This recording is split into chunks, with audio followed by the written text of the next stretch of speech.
Welcome back to gaming show. சொல்லு இந்த நான் பார்க்க போறோம் அப்படின்னு கேட்டீங்கன்னா யூடியூப் தம்பையில் டைட்டில் ரெண்டும் பார்த்தீங்கன்னா தெரிஞ்சிருக்கேன். அண்ணன் ஒரு பெரிய பிரச்சனை குடிச்சிருக்கேன் அப்படின்றது. காமெடி வேண்டாம், நான் சொல்லிட்டேன், நானு காமெடி பண்ணாத.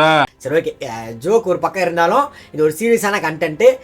என்ன அப்படின்னு கேட்டிங்கன்னா solo creator versus corporate. So இந்த பிரச்சனை வந்து பார்த்தீங்கன்னா டிஃப்ரெண்ட் டைப்ஸில் வந்திருக்கும். இது வரைக்கும் நான் எந்த பிரச்சனைக்குமே வந்து பார்த்தீங்கன்னா நான் வீடியோ போட்டதே கிடையாது. இந்த சேனலில் இப்போ தான் ஃபஸ்ட் டைம் வந்து நான் அதை போடுறேன்.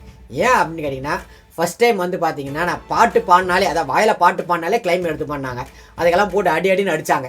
சரி, ஓகே, எல்லாரும் பேசிட்டாங்க, நம்ம எதுக்கு பேசிக்கிட்டு எல்லாரும் பேசின கண்டென்ட் தானே பேச போகிறோம் அப்படின்னு விட்டாச்சு. இப்போ வந்து பார்த்தீங்கன்னா ஒரு ஸ்டெப் மேலே போயிட்டு மிஸ்டர் கேக்கேன்னு ஒரு சேனலில் வந்து ஒரு இன்ஃப்ளூயன்சர் பற்றி பேசுனதுக்கே இப்போ போட்டு வந்து பார்த்தீங்கன்னா காப்பிரைட் ஸ்ட்ரைக் கொடுத்துருக்காங்க. ஒரு ஸ்டெப் மேலே காப்பிரைட் ஸ்ட்ரைக்ன்றது எவ்வளோ பெரிய விஷயம், என்ன ஏதுன்றதை பின்னாடி பார்ப்போம். பட் இதுக்கப்புறமா நம்ம இதை பேசாமல் இருக்கக்கூடாது. சரி, ஓகே, நம்ம இந்த கண்டென்ட்டுக்கும் கேமிங்க்கும் எந்த சம்மந்தமே கிடையாது, எனக்கும் புரியுது தான்.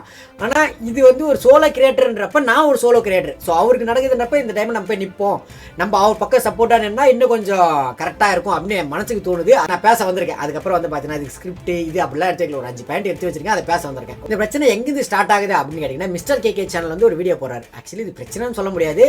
அவர் வந்து ஒரு content creator, okay, solo content creator. அவர் ஒரு கண்டென்ட் போட வராரு, அவர் ஃப்ரீடம் ஆஃப் ஸ்பீச் பேசுறதுக்கு வராரு. அவர் மனசில் பட்டதை அப்படியே என்ன பேச வராருன்னா அந்த கண்டென்ட் ஃபுல்லாக வந்து கோர் வந்து நான் என்னன்னு சொல்லிடுறேன். இந்த மாதிரி வந்து ஆபாச இன்ஃப்ளூயன்சரை வந்து நீங்கள் ஸ்கூல் காலேஜ் ஸ்டூடெண்ட்ஸ்க்கு முன்னாடி வந்து சீஃப் கெஸ்ட்டாக நிற்க வைக்காதீங்க. ஸோ அதுக்கு தப்பான வேவாக இருக்குது, கரெக்டாக இல்லை, ஒரு கரெக்டான நாள் வந்து வச்சு பண்ணுங்கள், நல்லாயிருக்கும். இதுதான் வந்து அங்கே சொல்லியிருக்கிற அந்த வீடியோவோட ஃபுல் கண்டென்ட்டு. ஸோ இந்த கண்டென்ட்டை வந்து பார்த்து இது எப்படி உங்களுக்கு தெரியும் அப்படின்னு கேட்டிங்கன்னா நான் மிஸ்டர் கேகே வந்து அந்த சேனலை வந்து அவர் ஒரு 2-3 சேனல் வச்சுருக்காங்க. எல்லா சேனலும் நான் ஃபாலோ பண்ணுவேன், எல்லா வீடியோஸும் பார்ப்பேன். ஸோ அதனால் வந்து எனக்கு இந்த வீடியோ நான் வந்து முன்னாடியே பார்த்துட்டேன்றதால தான் வந்து பார்த்தீங்கன்னா எனக்கு இன்னும் ஆதங்கம் தாங்க முடியல. ஏன் அப்படின்னு கேட்டிங்கன்னா அந்த வீடியோவில் எந்த ஒரு தப்பான விஷயமே சொல்ல கிடையாது. அவர் சொல்ல வர வேண்டிய கோர் வந்து பார்த்தீங்கன்னா அதுதான் இப்போ நான் சொன்னல கொஞ்சம் நேரத்துக்கு அதுதான். ஸோ அப்படி இருக்கிறப்ப அவர் ஒரே ஒரு ஆளையும் வந்து டார்கெட் பண்ணி சொல்ல கிடையாது. அதில் வந்து 2-3 கிரியேட்டர்ஸ் இருக்காங்க. ப்ளஸ்ஸு அவங்க பண்ணாத தப்பை பண்ணிட்டுன்னு சொல்ல கிடையாது. ஸோ அவங்க என்ன அங்கே பண்ணியிருக்காங்களோ அந்த விஷயத்த வந்து அவங்க சொல்லியிருப்பாங்க. ஸோ இதுதான் வந்து பார்த்தீங்கன்னா அங்கே நடந்துச்சு அப்படின்னு. இப்போ இதெல்லாம் பேசினார்ல, இது பேசுனதுக்கு வந்து என்ன பண்ணியிருக்காங்க, ஒரு ஏஜென்சிலேருந்து மெயில் வந்திருக்கு. இவங்க என்ன நினச்சிருக்காங்க, முதல்ல ஓகே இதெல்லாம் ஃபேக்கு தான், இதெல்லாம் நிறைய நான் பார்த்துட்டு தம்பி அப்படின்னு விட்டுருக்காங்க. அதுக்கப்புறம் கால் பண்ணி பேசியிருக்காங்க. கால் பண்ணி பேசுகிறப்போ வந்து பார்த்தீங்கன்னா பேசுகிற டோனே ஃபர்ஸ்ட் ஆஃப் ஆல் சரியில்லை. நம்ம என்னதான் இருந்தாலுமே நான் ஒரு யூடியூபர் இல்லைன்னு கூட விட்டுருங்களேன், செல்ஃப் ரெஸ்பெக்ட் வேணும்ல. என்ன இப்போ யாருன்னா வந்து கேட்டாங்கன்னா என்னடா எப்படி நல்லா இருக்கேடா அப்படின்னு கேட்டால் நம்மளுக்கு சுருக்குன்னு ஒரு கோவம் வரும்ல, அப்படி சொல்லக்கூடாதுல்ல, அதுக்குன்னு ஒரு ரெஸ்பெக்ட் இருக்குல்ல. அந்த டோனில் பேசுனதே ஃபர்ஸ்ட் ஆஃப் ஆல் தப்பு. சரி, அதுக்கப்புறம் வந்து பார்த்தீங்கன்னா செட் ஃப்ரீக்வன்சி போயிட்டு பேசி என்ன இது பிரச்சனைன்னு வந்து பார்த்தீங்கன்னா பேசி அமுச்சு விட்டாங்க, முடிஞ்சது. அடுத்த ஒரு வீடியோவில் காமிச்சது தான் வந்து பார்த்தீங்கன்னா செம்ம ஷாக்கிங்காக இருந்தது. என்ன அப்படின்னா கார்ப்பரேட் ஸ்ட்ரைக் ஒரு சேனலுக்கு. ஆக்சுவலி கார்ப்பரேட் ஸ்ட்ரைக்ஸ்னால் என்னன்னு சொல்லிடுறேன். கார்ப்பரேட் ஸ்ட்ரைக்னா ஒரு சேனலுக்கு வந்து 3 வார்னிங் மாதிரி. ஸோ ஃபஸ்ட்டு வார்னிங் வந்து என்னன்னு கேட்டிங்கன்னா இந்த மாதிரி வந்து சஜஷனை குறைச்சிடுவாங்க. 2வது வார்னிங் வந்து அவங்களால வந்து யூடியூப்பில் வந்து வீடியோவை அப்லோட் பண்ண முடியாது 90 டேஸுக்கு. 3வது வார்னிங் வந்து உங்கள் சேனலை டெர்மினேட் பண்ணிடுவாங்க. இப்போது இதில் வந்து ஃபஸ்ட்டு வார்னிங் கொடுக்குறதால எவ்வளோ பேர் பிரச்சனை வரும் நான் சொல்கிறேன் பாருங்கள். ஃபஸ்ட்டு ஒரு ஸ்ட்ரைக் வந்து அந்த சேனல்லேருந்து கொடுத்துட்டாங்க. சரி, அங்கே அவங்க சைட்லேருந்து கொடுத்ததால என்னென்ன பிரச்சனை ஆகுன்னு நான் சொல்கிறேன். சேனலுக்கு சஜஷன் கட்டு, நோட்டிஃபிகேஷன் சரியாக போகாது. நோட்டிஃபிகேஷன் போனால் தான் பார்க்குறவங்க பார்ப்பாங்க. அதேமாரி சஜஷன் எப்படி ஒர்க் ஆகுனா, இப்போ நான் ஒரு வீடியோ போடுறேன், நோட்டிஃபிகேஷன் போகிறவங்க வந்து பார்த்தீங்கன்னா 50% வீடியோக்கு மேலே, வீடியோ டியூரேஷனுக்கு மேலே பார்த்துட்டாங்கன்னா அது வந்து இன்னும் கொஞ்சம் பேருக்கு வந்து சஜஷன் பண்ணணும். அவங்களும் கொஞ்சம் எக்ஸ்ட்ரா பார்த்தாங்கன்னா இன்னும் சஜஷன் போவோம். இப்படி இந்த சஜஷன் மூலமாக தான் இந்த யூடியூபே ஒர்க் ஆகுதுன்றப்ப ஃபஸ்ட்டு ஸ்ட்ரைக் கொடுத்து அந்த சேனலோட சஜஷனே கட் பண்ணிட்டாங்க. இதுக்கப்புறம் அந்த சேனலில் வீடியோ போட்டாலும் வியூஸ் போகுமான்னு கேட்டால் கொஞ்சம் டவுட்டு தான். ஸோ அந்த விஷயம் ஒன்று. 2வது விஷயம் என்ன அப்படின்னு கேட்டிங்கன்னா இப்போ இந்த யூடியூப் சேனல் வந்து ஒரு கைட்லைன்ஸ் கொடுத்துருக்காங்க. அதாவது இங்கே யாரையும் கிரிட்டிசைஸ் பண்ணக்கூடாதுன்னு கிடையவே. யூடியூப் சேனலில் பாதி ஓடுறது காரணமே கிரிட்டிசைஸ் பண்ணி மட்டும்தான்.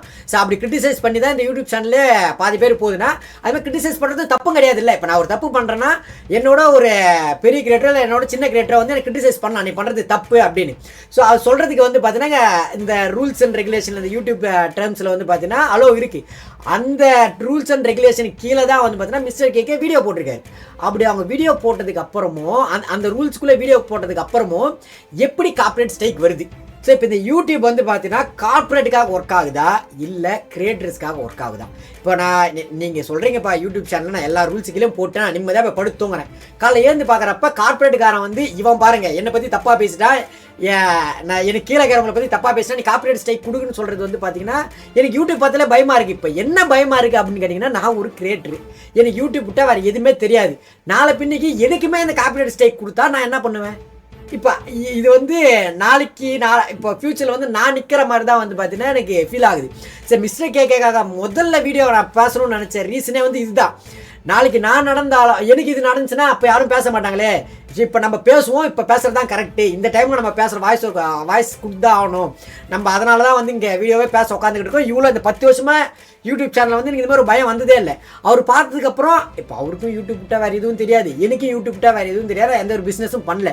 4 மணிக்கு இப்படி ஆச்சுன்னா என்னோட வாழ்வாதாரமே ஃபுல்லாக போயிடுமே. ஸோ அதனால் வந்து யூடியூப்பே வந்து பார்த்தீங்கன்னா எனக்கு கார்ப்பரேட்டுக்காக ஒர்க் பண்ணுற மாதிரி இருக்குது. முதல்ல பார்த்தீங்கன்னா எனக்கு முதல்ல பயமாக இருக்குது. சைடில் தான் பிஸ்னஸ் தான் பார்க்கணும் போல. ஒரே ஒரு கார்ப்பரேட் ஸ்ட்ரைக் அப்புறம் இவ்வளோ பேசுகிறீங்க அப்படின்னு கேட்டிங்கன்னா ஒரே ஒரு கார்ப்பரேட் ஸ்ட்ரைக்காக கிடையாதுங்க. ஆக்சுவலி என்னன்னா, இப்போ எக்ஸாம்பிளுக்கு என்ன நீங்கள் எடுத்துங்க, நான் வந்து பார்த்தீங்கன்னா உண்மையாகவே எனக்கு பயம்தான். எனக்கு வந்து என்னென்ன ஆசைன்னு சொல்கிற மாதிரிங்களேன், இன்ஃப்ளூயன்ஸரை கிரிட்டிசைஸ் பண்ணணும், ஒரு தப்பான விஷயம் இந்த கம்யூனிட்டி நடக்குதுன்னா பேசணும், அதுக்கப்புறம் வந்து பார்த்தீங்கன்னா இவங்க தப்பு பண்ணிட்டாங்கன்னா வந்து பார்த்தீங்கன்னா இது தப்பு ப்ரோ, இது பண்ணாதீங்க ப்ரோ சொல்லணும் எனக்கு ஆசை தான்.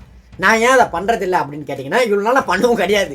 ஏன் அதை பண்ணது கிடையாதுன்னா, அவங்க வந்து உண்மையாக ஒரு பெரிய இன்ஃப்ளூயன்ஸராக இருக்காங்க அப்படின்னா அவங்க ஒரு கார்ப்பரேட் கீழே இருப்பாங்க, அவங்க எனக்கு கார்ப்பரேட் ஸ்ட்ரைக் கொடுத்துருவாங்க, இல்லை என்னை மிரட்டுவாங்கன்னு எனக்கு பயம். உண்மையான ரீசன் இதுதான். நான் பயந்து தான் வந்து பார்த்தீங்கன்னா எந்த ஒரு கான்ட்ரவர்சி வீடியோவுமே நான் போடலை.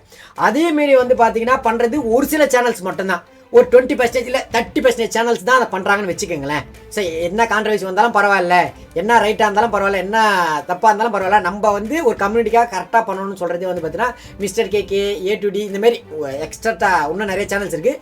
அந்த சேனல்ஸ் மட்டும் தான் பண்ணுறாங்கன்னா அந்த சேனல்ஸுக்கையும் நான் பேர் சொன்னதுக்காக கார்ப்பரேட் ஸ்ட்ரைக் அடிப்பேன் அப்படின்னா அப்போ அவங்க பண்ணுற அந்த ஒரு 10 சேனலுமே வர்த்தாமல் டுருண்டு கிளம்பி போயிடுவாங்க. அதுக்கப்புறம் இங்கே பேசுறதுக்கு யாருமே இருக்க மாட்டாங்க. நீங்கள் நானும் வந்து பார்த்தீங்கன்னா லைவ் போட்டு கேம் மட்டும் தான் விளையாடிக்கிட்டு இருக்கணும். ஸோ அதனால தான் இந்த வீடியோ நான் பேச வந்தேன். எனக்கு தப்பாக படுத்து பேசிட்டேன்.